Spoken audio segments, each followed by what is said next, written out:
छावनी उपरगुड़ा यादव संघम पुनर्सम्मेलन చాలా వైభవంగా నిర్వహిస్తున్నారు. ఈ సందర్భంగా మన అధ్యక్షుడు నిరంజన్ యాదవ్ గారు, సంపత్ యాదవ్ గారు, రాంపాల్ యాదవ్ గారు, అలాగే మాజీ కార్పొరేటర్ షాదేవ్ యాదవ్ గారు, మన బలరాం యాదవ్ గారు,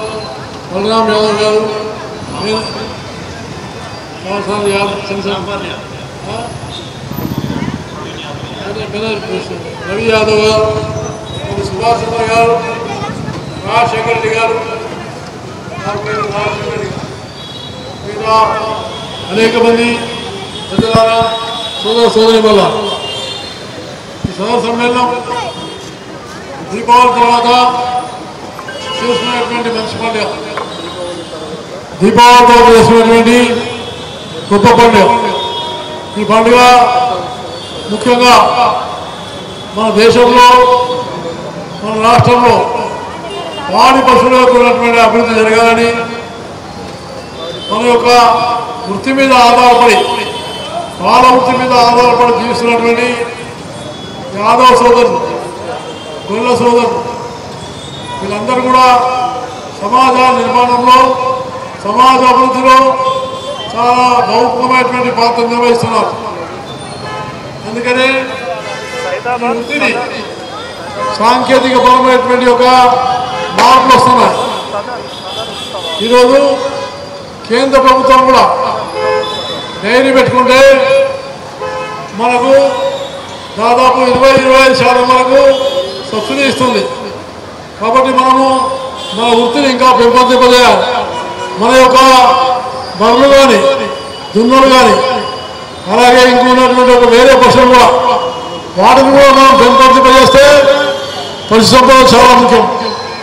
అయితే రాష్ట్ర ప్రభుత్వాలు ఈ సబ్సిడీని వాళ్ళు కూడా ఇచ్చి, అలాగే ఏ యాదవ సోదరులు అయితే ముందుకొచ్చి ఇంకా డైరీ ఫామ్ పెద్ద చేసుకుంటామంటే నేను తప్పకుండా బ్యాంకు నుంచి వాళ్లకు 10 నుంచి 15 లక్షల రూపాయల లోన్ కూడా ఇప్పించడానికి ప్రయత్నం చేస్తానని నేను మీకు ఈ సభాముఖంగా చేస్తున్నాను. ఎందుకంటే ఈ వృత్తిని పెంపొందింపదే ప్రభుత్వం కూడా ఏంటంటే ఈ యొక్క పశువులకు దానా ఉందో దానా పుష్కలంగా దొరకాలి. ఈరోజు రేపు గడ్డి మనకు దొరకడం లేదు. మూసీ నది పూర్తిగా పారివారిక ప్రాంతం పోయింది, అది వ్యాపార కేంద్రంగా మారుతున్నది. అందుకని దాన్ని కూడా మనం కాపాడుకొని మూసీ ఆధారితమైనటువంటి ప్రాంతాల్లో మన యాదవ సోదరులు కానీ భూమి కేటాయించి అక్కడనే వాళ్లకు ఈ పశు సంపదను పెంచుకునేటువంటి ఏర్పాట్లు రాష్ట్ర ప్రభుత్వం చేయాలని నేను ఈ సభాముఖంగా ముఖ్యమంత్రి గారు కూడా కోరుతా ఉన్నాను. ఎందుకంటే హైదరాబాద్ నగరంలో అనేకమైనటువంటి ఇబ్బందులతోని ఈ యొక్క వ్యాపారాన్ని కొనసాగిస్తున్నారు, ఈ వృత్తిని కొనసాగిస్తున్నారు. అందుకనే వీళ్ళకి పోలీస్ నుంచి ఏ రకమైనటువంటి ఒత్తిడి లేకుండా, ఇబ్బంది లేకుండా, అలాగే ఈరోజు వస్తున్నటువంటి మార్పులకు అనుగుణంగా మనం కూడా ఈ వృత్తిని సాంకేతిక పరంగా మార్చుకోవాలి, ఇండస్ట్రీ పరంగా మార్చుకోవాలి. అంతేగాని కేవలం దీని కాదు. కానీ ఒకటి మనం చేస్తున్నాం, మీ అందరికీ చాలా ఆనందం అనిపించింది. ఎందుకంటే కృష్ణుని యొక్క పూజ చేసి ఈ రోజున కృష్ణ పరమాత్మని జ్ఞాపకం చేసుకున్నాం. కృష్ణ పరమాత్ముడు ఎప్పుడు కూడా ధర్మ సంస్థాపనార్థాయ సంభవామి యుగే అన్నాడు. ధర్మాన్ని స్థాపించడానికి నేను మళ్ళీ జన్మెత్తా అని చెప్పినాడు. కాబట్టి ఈ దేశంలో ధర్మాన్ని, న్యాయాన్ని, నీతిని తప్పకుండా తీసుకెళ్ళాలి.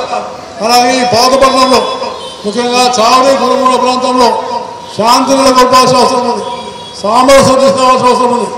శాంతి సామరస్యంతో అభివృద్ధి పెడుతుంది. అంతేగాని కేవలం మనం సంఘర్షణ చేసుకుందామనేటువంటి ఒక ఆలోచనలో మన సమాజాన్ని ఎప్పటికి కూడా సంఘటితం చేసుకోవాలని, ఆ సంఘటితమైనటువంటి శక్తే మన సమాజాన్ని కల్పిస్తుంది. కాబట్టి మీ అందరితో మనం చేస్తున్నాను.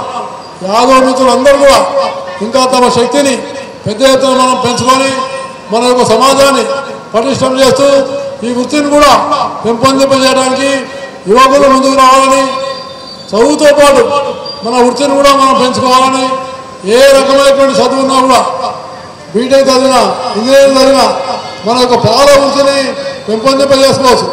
అంతేగాని ఉద్యోగం చేసి వేరే వాళ్ళ మీద ఆధారపడకుండా స్వతహాగా 10 మందికి ఉద్యోగం ఇచ్చేవాళ్ళు కావాలని నేను మీకు సభాముఖంగా హృదయపూర్వకంగా మనవి చేస్తూ, మిత్రులు నిరంజన్ యాదవ్ గారు వారి బృందమందరూ కూడా నన్ను ఇక్కడ ఆహ్వానించి ఈ కార్యక్రమంలో సన్మానించి భాగస్వామ్యం చేసినందుకు హృదయపూర్వకమైనటువంటి ధన్యవాదాలు తెలియజేస్తూ ఈ సదరు సమ్మేళనం విజయవంతంగా కొనసాగాలని నేను హృదయపూర్వకంగా మళ్ళీ ఒకసారి యాదవ్ మిత్రులందరికీ, యాదవ్ సోదరులందరికీ నేను దాదాపుగా 30 సంవత్సరాల నుంచి ఈ ప్రాంతానికి వస్తున్నాను. 30 సంవత్సరాల నుంచి చాలా అనేకమైనటువంటి సంఘర్షణలు చేసి తమ యొక్క యూనిటీని కాపాడుకున్నారు.